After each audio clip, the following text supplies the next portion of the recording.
Hi, I'm Zibby Owens from the podcast Moms Don't Have Time to Read Books, and I am so excited to be here live today on the GMA Book Club site.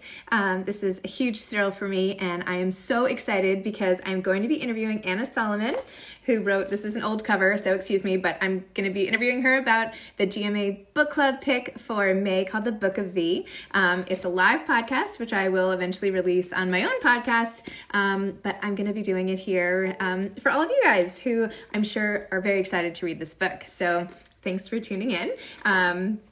Before I do that, you may have seen I wrote an article recently for GoodMorningAmerica.com and GMA Book Club, in which I recommend a bunch of books that you can read while you're in quarantine. There's some great books that are coming out in May, some recent releases, and some Mother's Day books, and I'm going to quickly share some of my picks for all of you guys.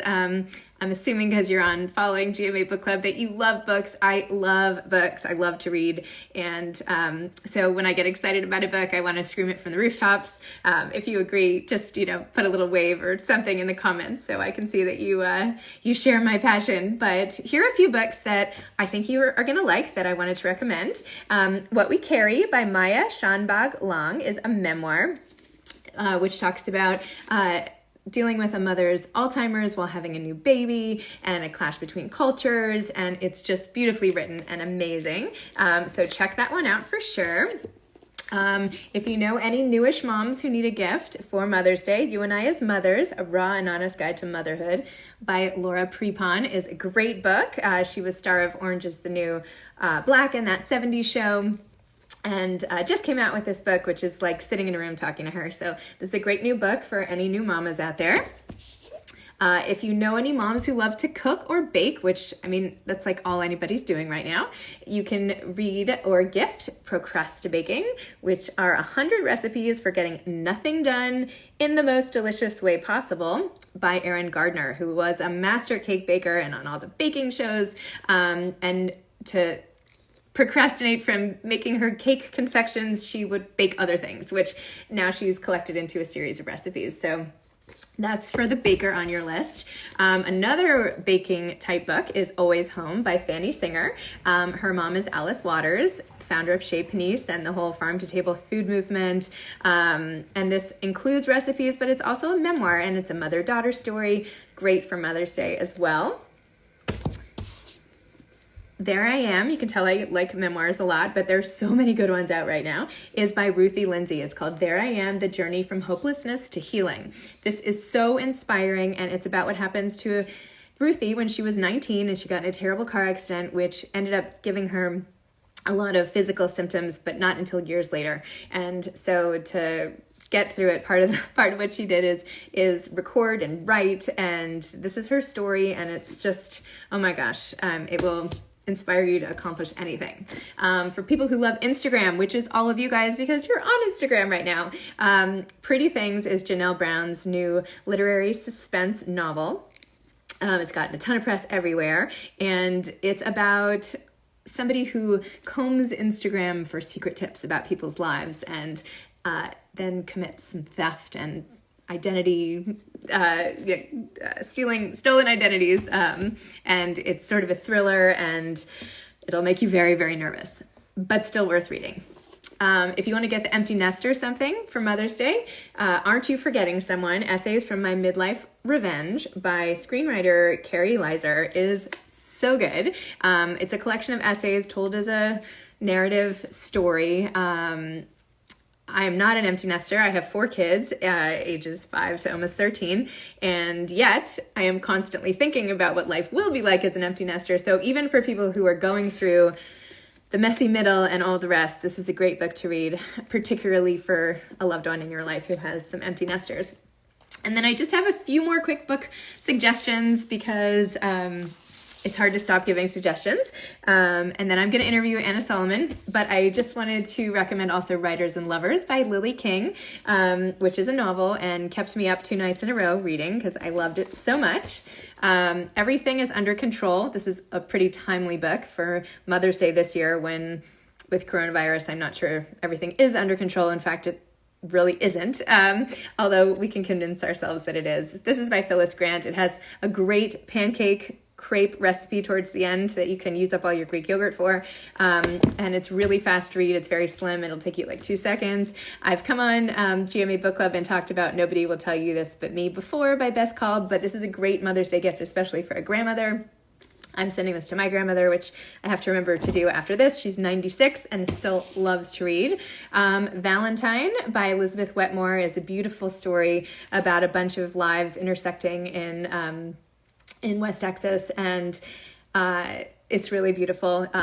She originally wrote it as short stories.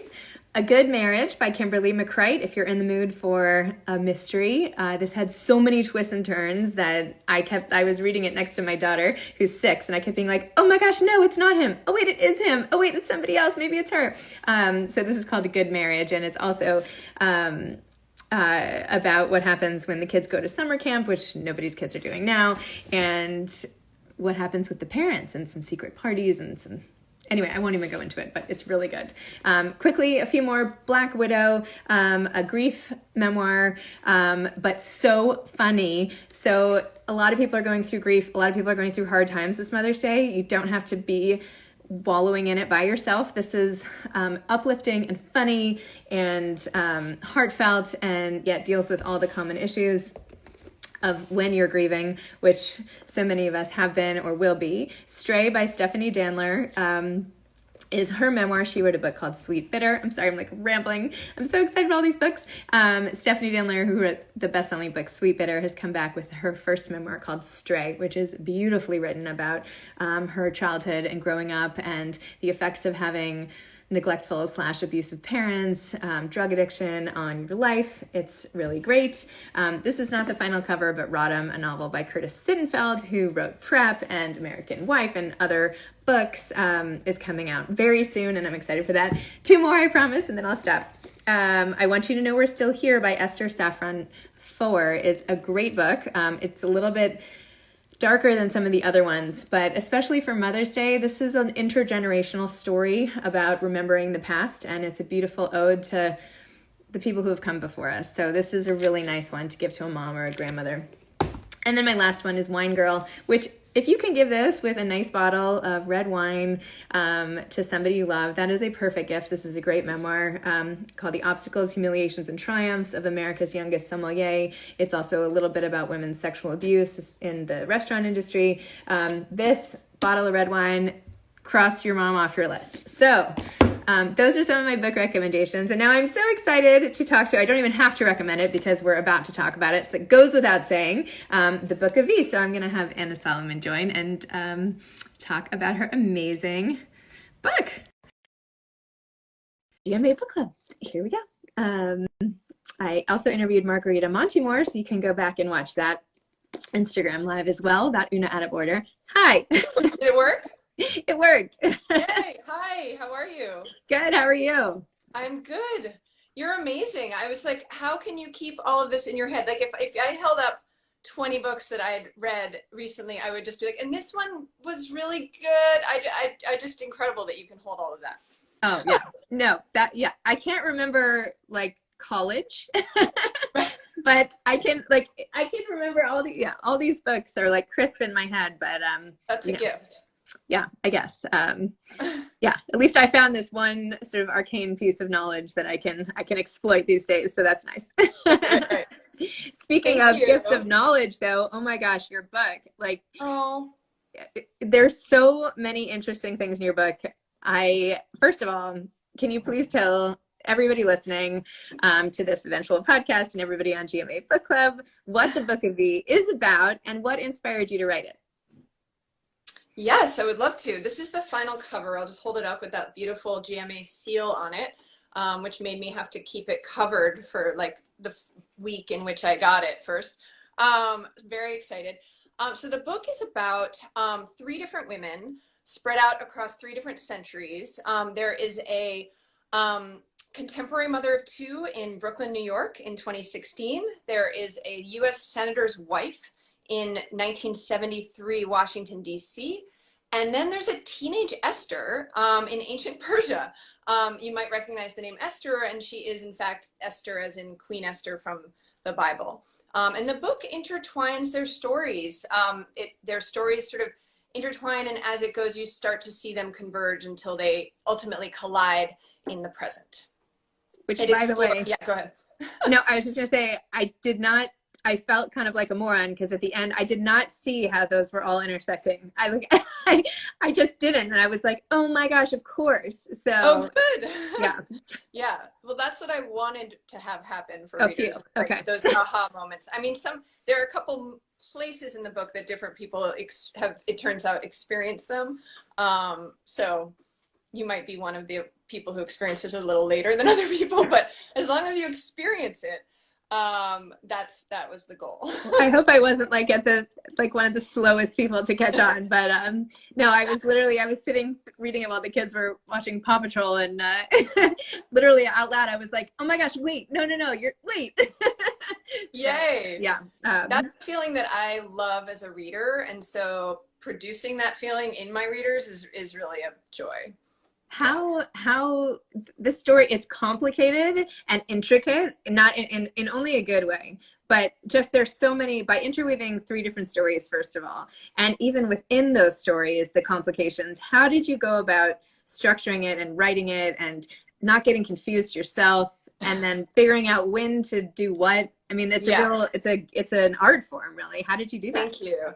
Yeah, I mean, it was a challenge. It really was. I thought of it, at times it felt like, okay, I'm making a building, like I felt like an architect.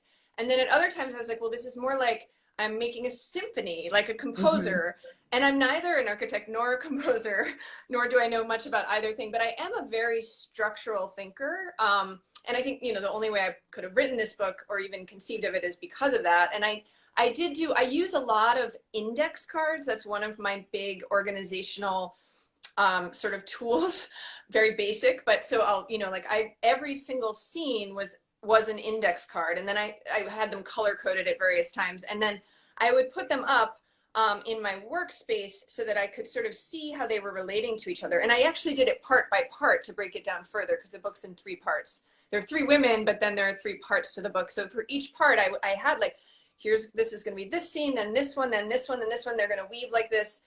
And then I would put in sort of the different objects and themes and gestures that I had running through the book. I would kind of attach them to those cards, because then I think it helped me to see it visually, instead of just, you can't hold a whole novel in your head, even a sort of slim novel. And this is not one, this is like a big ranging novel. You can't hold it in your head. And so finding ways to be able to visualize pieces of it at a time was really helpful. Wow. Still though, I mean, all the index cards in the world, it's an enormous feat. Could we talk about the Esther portion?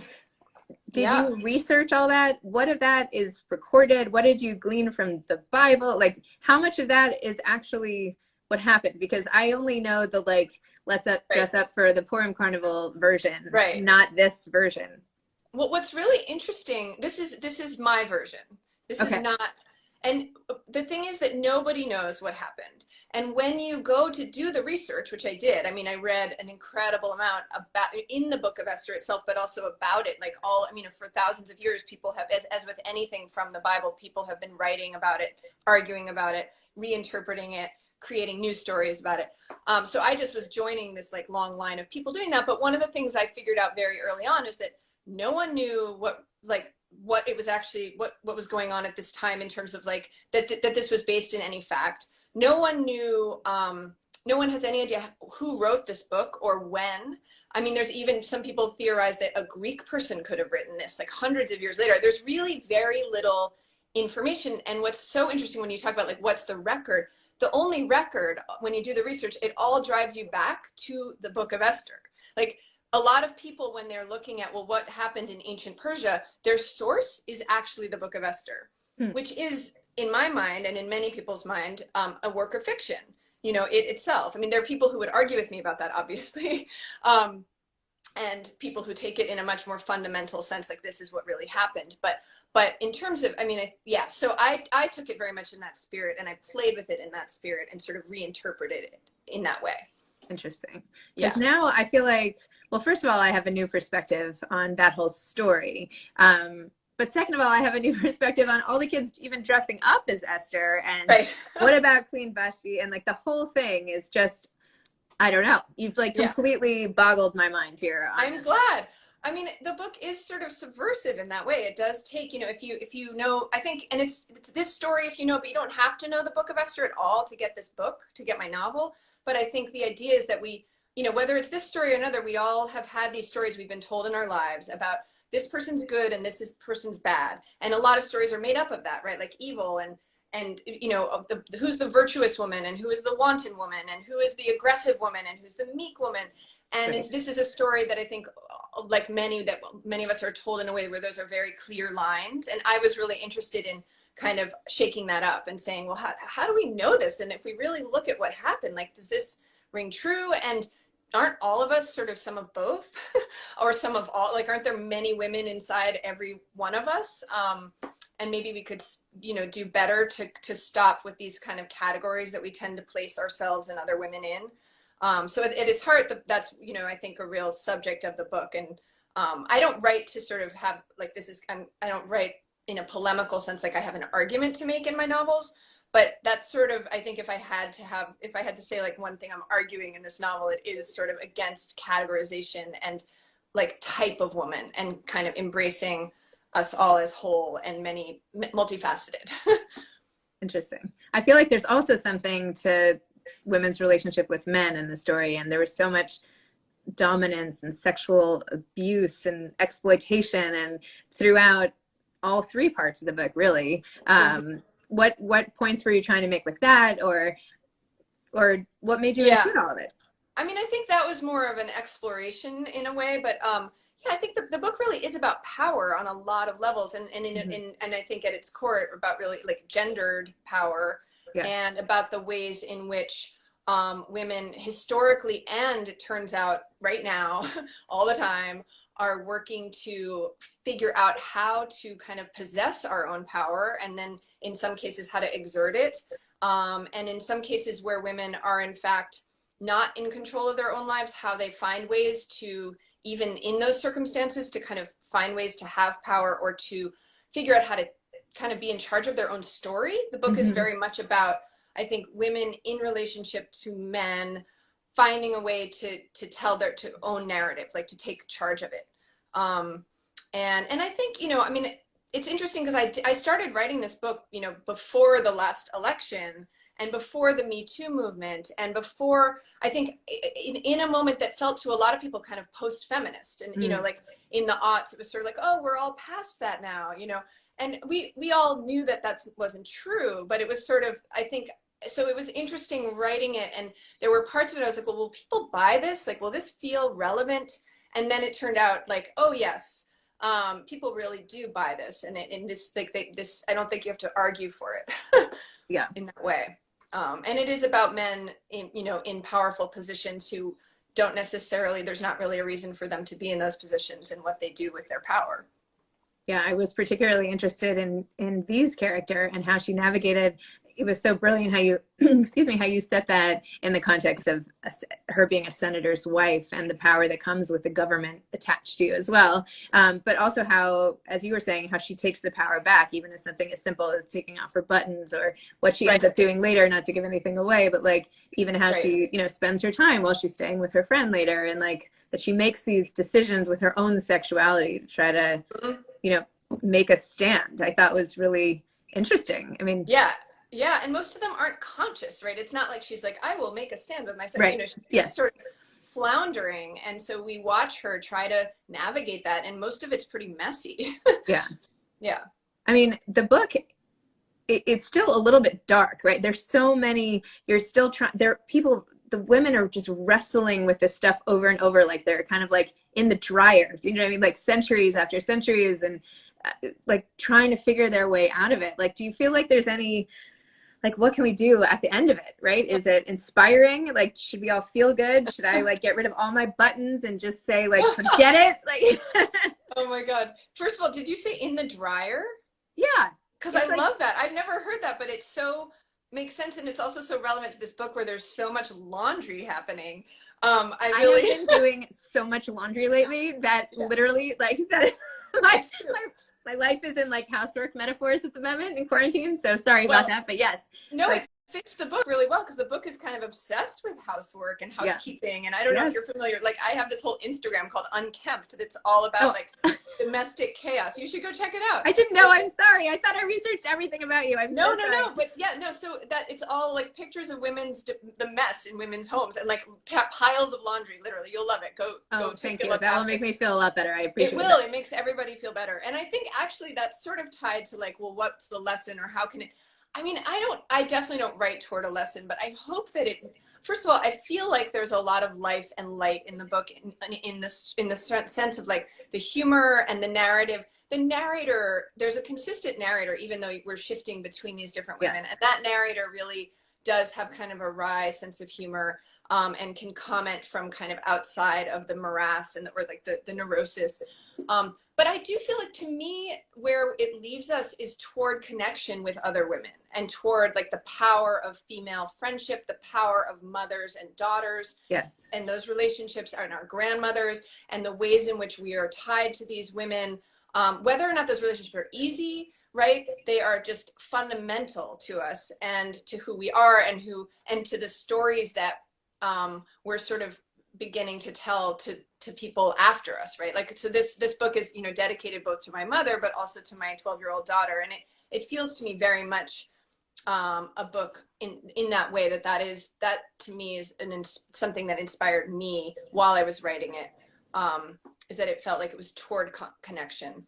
No, I feel like Lily's relationship to her mother, especially as she's sick in the hospital, is like the perfect analysis really of what it means to be an adult and deal with like your mother's demise in a way, and that relationship and the things that weren't said and the things that were said and expectations and disappointments. And it's like, oh, it's like you just took all of like the therapy room stuff and just like splattered it in the butt. It is, I mean, yeah, it is kind of what, like, I really wanted to get into the thick of that, like that mother-daughter thing. And it was a challenge to do it, you know, on an emotional level. And then it was also like pretty cathartic. And it felt like, like I'm getting at the truth of something here in a way that I don't, even though I've written about mothers and daughters before, like, I don't think I've ever done it quite like this. And with this level of, like, and also there's this kind of arc that you travel on with Lily in terms of coming to terms with her relationship with her mother. Yeah. Which makes it, you know, a great book for Mother's Day. Yeah, exactly. Has your mother read this book? My mother has read this book. Yeah. And she says she loves it. No, she does love it. She is actually like a huge champion of my work and someone who's been very tolerant when she shows up in my work. Which hasn't been so obvious until this book. Like the Lily character is much closer to myself than I've ever written before, down to the fact like that the sampler that appears in the book that says a well-kept house is a sign of an ill-spent life. That sampler was in my bathroom growing up. Like my mother did that. So there's definitely like more. I said to her, I was like, you know, you don't have to read this. You will find yourself here. Like, I'm not going to pretend that you're not here. And that some of our stuff isn't in here. Even I'm very different from Lily too, and I have a career, which is a huge difference between me and Lily, and you know, whatever. But yeah, it was. She has read it, and she's just she's incredibly supportive, and she writes herself, and so she knows sort of what it takes, and yeah. So the part of the Lily character that's most like you, did that involve the like struggles with the toddler to get the shoes on and out the door? Was that like a total morning in your life? Yes, completely. Lots of times. Yeah. Yes, absolutely. And also like for those couple years, we were living in a building in New York where the basement, our washing machines were in the basement, not ours, the buildings. Yeah. And just like, and I would just forget I mean, we all forget laundry, but if it's in your apartment, it's one thing, but if it's like in the basement and like, you know, I would get reminded again by the super and I was just like, oh, and I would feel so like ashamed, but then I would also feel so frustrated that I had to keep it all in my head. So it was like that. Yes, I mean, I definitely drew on that. For did your kids' school actually charge you if you were late? No, I made that up. Okay, phew. I was like, oh my gosh, what school is this? Is that what happens in Park Slope? I don't know. Well, it could, which is why I it could have doing it. Oh my gosh. Wow. Yeah. And what about your daughter? She hasn't read this, has she? Or maybe she She has? has not. She's not old enough. But I will say that when I first got the galleys in our apartment in Brooklyn, and I was like doing something, and I suddenly heard her. She was in the bathroom, and I heard her say, "Mom, this senator is a real jerk." She had like snuck it without my seeing into the bathroom, and has just been like reading the first opening chapters, and I was like, "What is she talking about?" And I was like, "Oh my God!" And I was like, "No, no, no! You shouldn't read that." I mean, thankfully she is, she's in middle school. It's not like she's completely oblivious. And she's also growing up in a moment, for better or worse, where she's actually really conscious of a lot of things that I wasn't when I was her age, in terms of like things that go on in terms of men and women. And so, I still don't think she's not ready to read the book, but she has a sense of it, and she knows it's dedicated to her.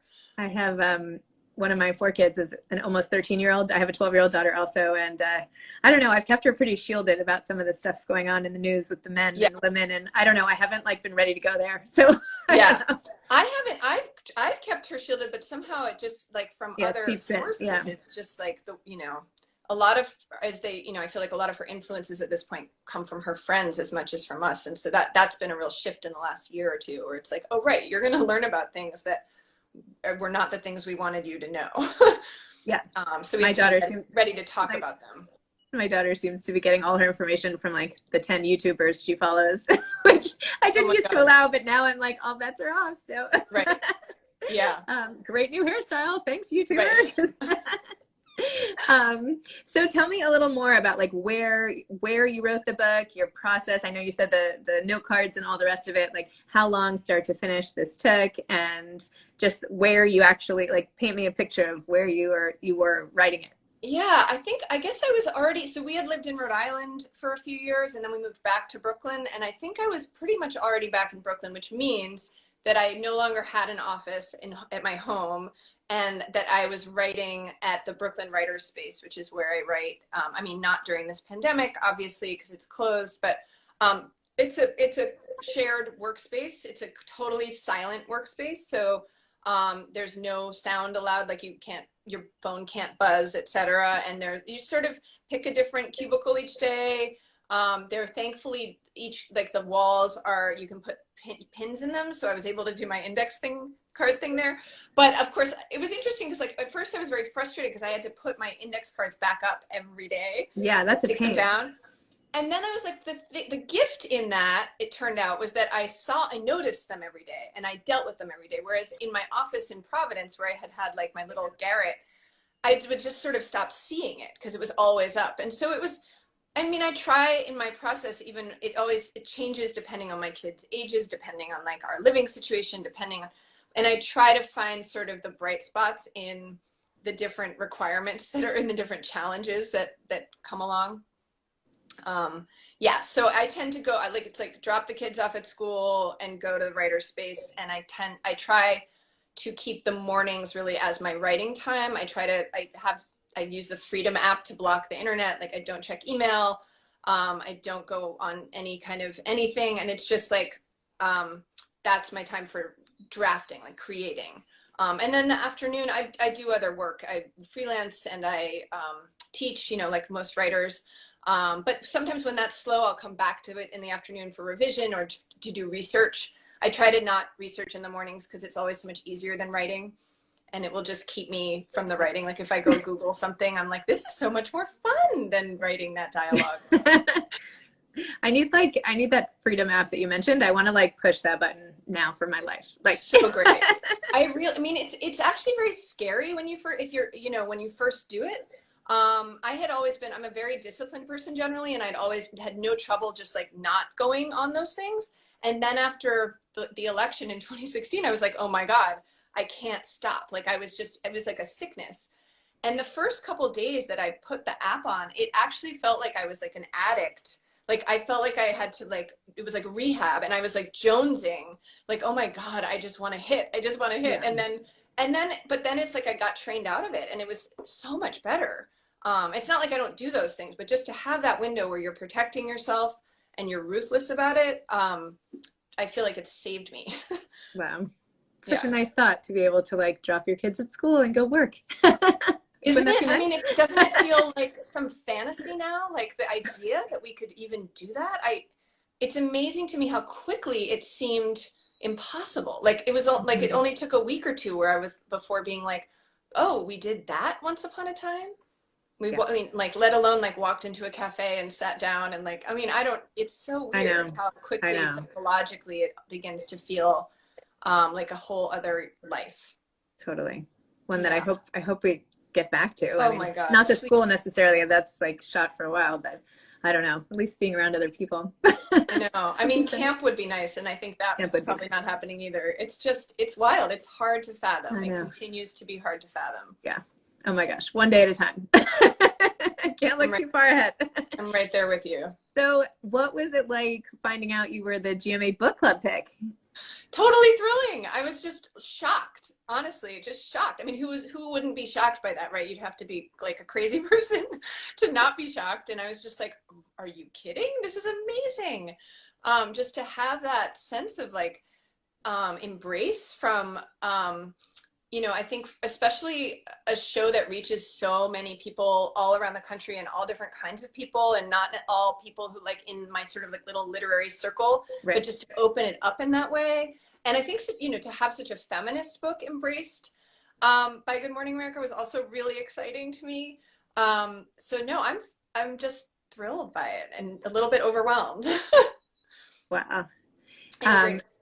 well, congratulations on that. That's so Thank you. cool. So what's next for you? Are you working on a new project? Or are you just going to focus on the publicity, which is fine, not to say you need to be doing any more than that. I mean, you don't need to Yeah. be doing a thing, but Yeah, I had started. I have like a new novel cooking, and I was actually waking up early, like in a month ago. I was kind of making progress every day, just even like an hour. But that was so great to be in it. I have turned right now to this book and like seeing it out into the world, and it feels important to do that. And but I'll, as soon as I can, I'll get back to that, even if it's just that hour a day, just to, because I find, even if it's a little bit of time I'm working on it each day, then it's still in my consciousness in the rest of the time and things will filter through. And that's the most important thing to me is the sort of the regularity. So I'll get there. It's too early to talk about it yet, but I think it's set a little bit in the future. It's not like sci-fi or anything, but it's set maybe a decade from now. I'm Yeah. interested to hear what's going to happen a decade from now. That's Me interesting. too. Well, that's the other thing is once this happened, the pandemic happened, I was like, oh, huh.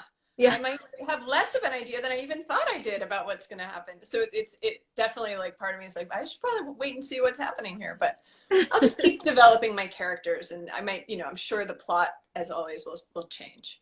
I loved, by the way, your LA Times quarantine diary, where we got to see Oh, what you were doing every day, and that was so neat too. I'm like, thank you. you're out there like basically camping. You're trying to do whatever with your kids. I'm like, oh my gosh, at least I'm not So the only making a one like trying to get raft. on Zooms and yeah, raft. That's what it was. Oh my gosh. It was actually really cathartic to write that.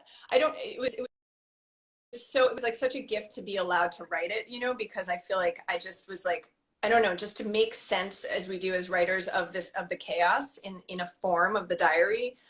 There was a very funny, I think I put it, I'll send it to you, but there was a Google alert. Did you see this that I posted a while ago where, the top said like Kate Hudson reports that like quarantining with her boyfriend is like the best sex she's ever had. And then the next line was Anna Solomon is like building rafts with her son and like her not because her not in her novels not and not on tour. It was just the funniest and they were listed as if they were in relationship to each other and I was like, this says all of it. Like Oh me my and gosh. Kate Hudson, her reality and mine. Do you think that's really her reality? I mean, No, of course not. Of course not. I mean, great for. I mean, whatever. I can't even. I mean, great if that's her reality. Fantastic. Why not? Totally happy. We are all happy. We are all happy. Yes. It was so funny though when I saw it. I was like, "Oh my God, this Yeah. reads. If you really read these in a row, this is hilarious. Just hilarious." I'll send it to you. Yeah, the juxtaposition of glamour and reality. But Yeah. do you have any advice to aspiring authors for aspiring authors? Do you have any advice for aspiring authors? Yes. Do I have any? Sorry, it got broken because my battery got low. I apologize for Oh, that's that. okay. But I heard your question. That's okay. Um, Oh, okay. yeah. I mean, I think to me the thing that, and it, obviously people are at different stages in their writing, and maybe some are already in sort of a career and others aren't. I think to me, the things that feel the most important to say is write and write and write and write, and try to focus on the writing at this point and not the career part. Like let yourself figure it, do that work. And it takes years for most people, if not decades, to get to where they should be thinking about, like, can I find an agent? Should I get published? It's an incredible, like, it's a muscle, the writing muscle. And the other thing is read. Just don't, I know people will say, like, I don't want to be influenced too much by, and it's like, no, you do want to be influenced. Like, this is how we learn to write, is by reading. So read and read and read. Pay attention as a writer. Learn to read as a writer. Like what the thing that you loved about this book as a reader, go back to it. Figure out what the writer's doing. Like, oh, this is how you set up a plot in this way. Or, oh, that's interesting. If you bring an object in this way, you can move a scene along. Or all the things that you can learn from what other writers have done. Like, don't be shy about it. And myself and many writers I know, we still, when I'm in a moment where I'm like, how do I move someone across the room again? I turn to the books I love, That's not plagiarizing. That's just craft. That's like, oh, right, here are possible ways to do this. I remember now. Anna Sullivan talks plagiarism tactics on GMA Book Club. Use it fun. Please tune in tomorrow. Exactly. Her arrest. You're breaking up. Cool. See, Instagram Live is just not the perfect. It's not perfect. It's okay. Not perfect. This is not a perfect moment. No, it's okay. Pediatrician calling, whatever. Anyway, well, Anna, thank you so much for doing this interview. This will be on Moms Don't Have Time to Read Books. Thanks for doing it through the GMA Book Club, Instagram, and how great that this worked out. I'm sorry I had to reschedule, but this is even better. So it's perfect. Thank you so much. Thank you for everything, and just all of what you're bringing to the literary community with my book and others. It's my pleasure. It's my pleasure. Okay. All right. I'll send you well, that hopefully link. I'll see you in yes, send me the link. And I'm going to go check out Unkempt as well. Okay. Please do. Okay. It's Unkempt Real Life. Okay. Unkempt Real Life. Okay. I'm there. Bye, Anna. Thank you.